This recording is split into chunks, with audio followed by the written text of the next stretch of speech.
Bakunzi ba Axia Vibes TV, dusangire ijambo ry'Imana ryo kuri uyu munsi w'Imana ugira 27 wo mu mwaka w'amasabamana C. Igisomo ca mbere tugisanga mu gitabo c'umuhanuzi Habakuki. Reka tugisomere hamwe, ni ikigabane ca mbere akarongo ka kabiri n'aka gatatu, hamwe n'ikigabane ca kabiri akarongo ka kabiri gushika ku ka kane. Mbe Mukama, nzogutabaza gushika ryari utari bunyumvire? Nzogusaba ngukure imidugararo utari bunkize. Ni kuki ureka ngo mbona amakuba ukishinga kwirabira ayo ngowe? Nsigaye mbona abasahura n'abagwana, hose ni ugutukana, induru ntaho itavuga.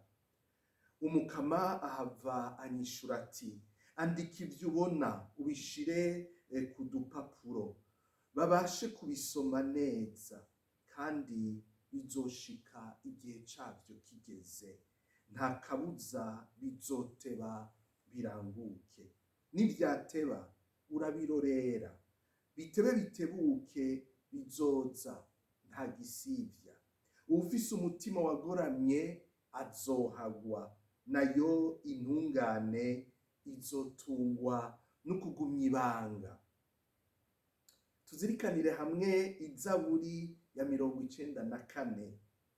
Ese uyu munsi mwokumviriza ijwi ry'Umukama rivuga riti, ntimukomantaze imitima yanyu, nimuze dutere impundu Umukama, tumushemeze we tuzeyeko urukiza. Ingo tuje mu nyonga ziwe tumukengurukire, tumukomere amashi, tumwigine. Shike duce bugufi, dupfukame, dusenge Umukama yaturemye. Nanone niwe Mana yacu, natwe tukaba intara arongoye. Ntimukomantaze imitima yanyu nka kera i Meriba, no kuri wa musi wo mu gahinga ka Masa, hamwe basokuruza banyu bangerageza bakancaca, kandi bari bamaze kubona ibikorwa nakora. Dusangire igisomwa ca kabiri mw'ibaruwa rya kabiri umutumwa Pawulo yandikiye Timote, ikigabane ca mbere akarongo ka 6 n'ak'8, dusimbize no ku karongo k'13 gushika ku k'14. Mwananje nkunda cane,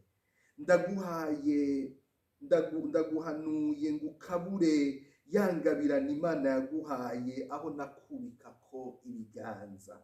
Imana ntiyaduhaye umutima upfana isoni n'ubwoba, ariko yaduhaye umutima w'ubutwari n'urukundo n'ubwitonzi. Ntugire isoni rero kubera intahe woshingira Umukama wacu, cabure kubera jewe imbohe yiwe. Ariko rinda hamwe nanje ya magorwa ubona kubera inkuru nziza, uhagarikiwe n'ubukomezi bw'Imana. Gumya amajambo y'inyigisho nagushikirije, ubigirane ukwemera n'urukundo rwa Kristo Yezu. Iyo mbitso nziza rero urayizigama, ufashijwe na Mutima Mweranda avyagiye muri twebwe.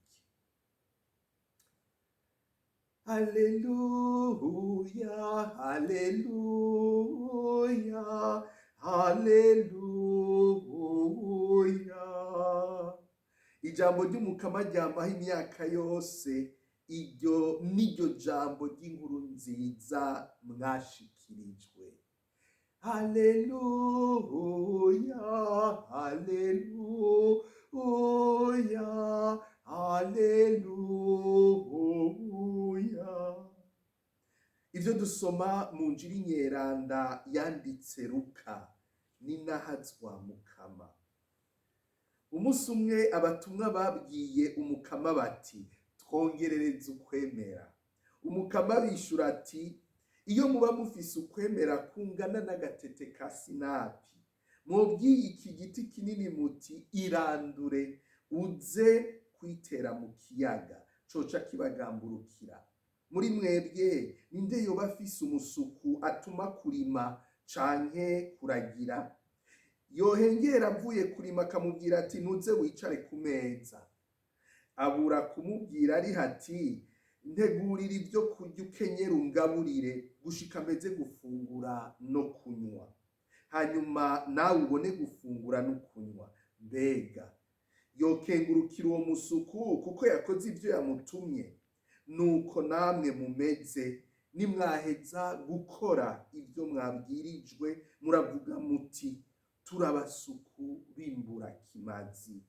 Nta kindi twakoze atari ico twategerezwa gukora. Dushimagize iyi nkuru nziza ya Kristo. Kristo shemezwa. Bavukanyi, twakire aya majambo y'Imana agaburire ukwemera kwacu kuri uyu munsi w'Imana n'indwi yose tugiye gutangura.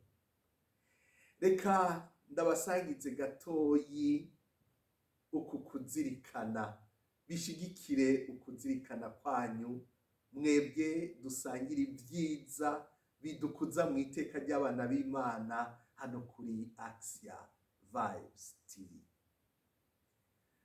Imbere y'iyi nkuru nziza aho abatumwa ba Yezu bamubwira bati twongerereze ukwemera, hari inyigisho imbere Yezu yari yagiye arabaha. Nico gituma nitwaje Bibiliya hano. Izo nyigisho nazo zari inyigisho zijanye n'ibintu by'ubutunzi. Mbere no kuwa Mungu heze twazirikanye iby'ubutunzi, ubutunzi na Lazaro, ibyitunga, kutihebera ibyitunga. Imbere y'iyi nkuru nziza hari ibijanye no kubaka urugo. Nivyo Luka atubwira mu kigabane c'16 ibice bitangurira iyi nkuru nziza. Ingene umugabo wese yirukana umugore wa kabiri uwundi ababaye umusambanyi, kandi umugabo yabira umugore yirukanywe ababaye umusambanyi. Hari inyigisho y'ikigongwe ngo umwene wanyu niyagucumurako, niyakubabaza uwo muvukana muhanure, niyigaya umugirire ikigongwe. Incuro ndwi niyagucumurako akazi wawe agashika indwi yigaye, uramugirira ikigongwe. Murumva izo nyigisho ingene zikoye. Niho abatumwa bahejeje kuzumviriza bavuze bati Mukama twongerereze ukwemera, kuko ivyo bintu bisaba ukwemera kw'igitangaza. Niko bavuga bati Mukama turakeneye nk'amatoni y'ukwemera. Ariko rero Yezu arababwira ati ukwemera si ikibazo c'amatoni kubabishira mu buremere, si ikibazo c'amaritiro menshi kubabishira mu gupima amazi. Ukwemera niyo ngabire y'ukwirekurira mu Mana, niyo ngabire y'ugufata ugushaka kwacu, ukwemera kwacu, ubwenge bwacu, umubiri wacu tukabishira mu Mana, maze iyo Mana ikaba ariyo yirangurira ivyo bitangaza bindi. Nguko ukwemera. Ukwemera si ivyo dukora. Ukwemera si ukurandura imisozi n'ibiti. Oya, ukwemera ni ukwemera Imana rurema Segaba wa vyose, ugaheza ukayikengurukira, kuko wategereye yuko icuri n'ibyo ufise byose bihera mu Mana. Uko ugenda uraba muri iyo ngabirano y'ukwemera, Imana ifata ikibanza muri wewe, niko ibitangaza byinshi biheza bikaranguka.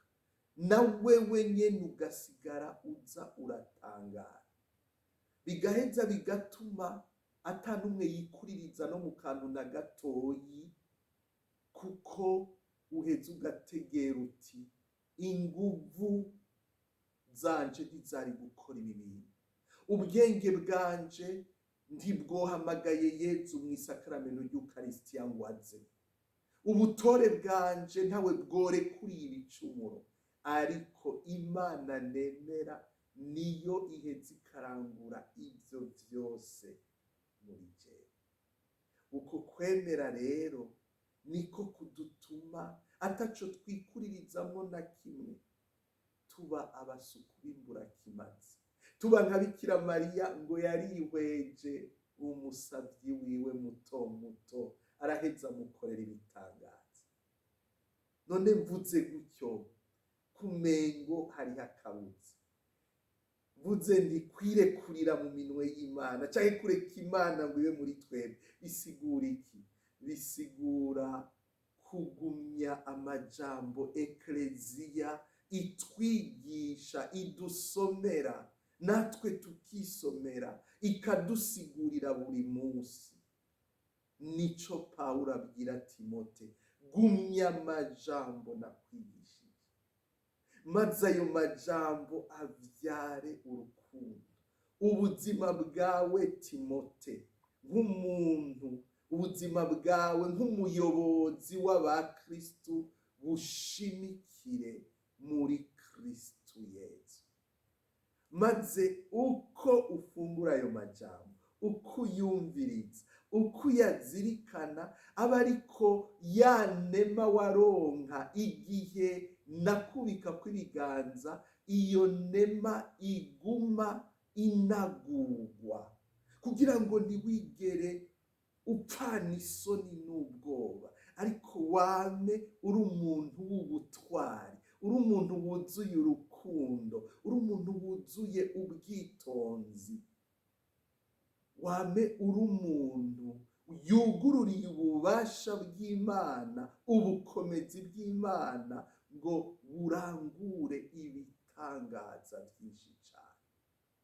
None bakundwa b'Imana, nimuze natwe dusabe ukwemera, ariko ntitugusabane ubwishime bwo kurondera ukwemera kudutuma abantu bavuga ko turi ibitangaza, turabakora ibitangaza, turi bakaruhariwe, ariko dusaba ukwemera gutuma abantu batangarira Imana muri twebwe. Ivyo rero bigasaba ko duca bugufi cyane, dusaba ukwemera kudutuma no mu bigoye, niyo Imana womengo ntirikirumviriza, ukwemera kudutuma tugumya ibanga, kudutuma tutikeka Imana, kudutuma tutava ku Mana ngo tuyituke, ngo dukomantaze umutima. Muze dusabe uko kwemera kudutuma Imana ibandanye ikura muri twebwe, maze abantu baronka urukiza. Umusi w'Imana mwiza mwese, indwi nziza mwese.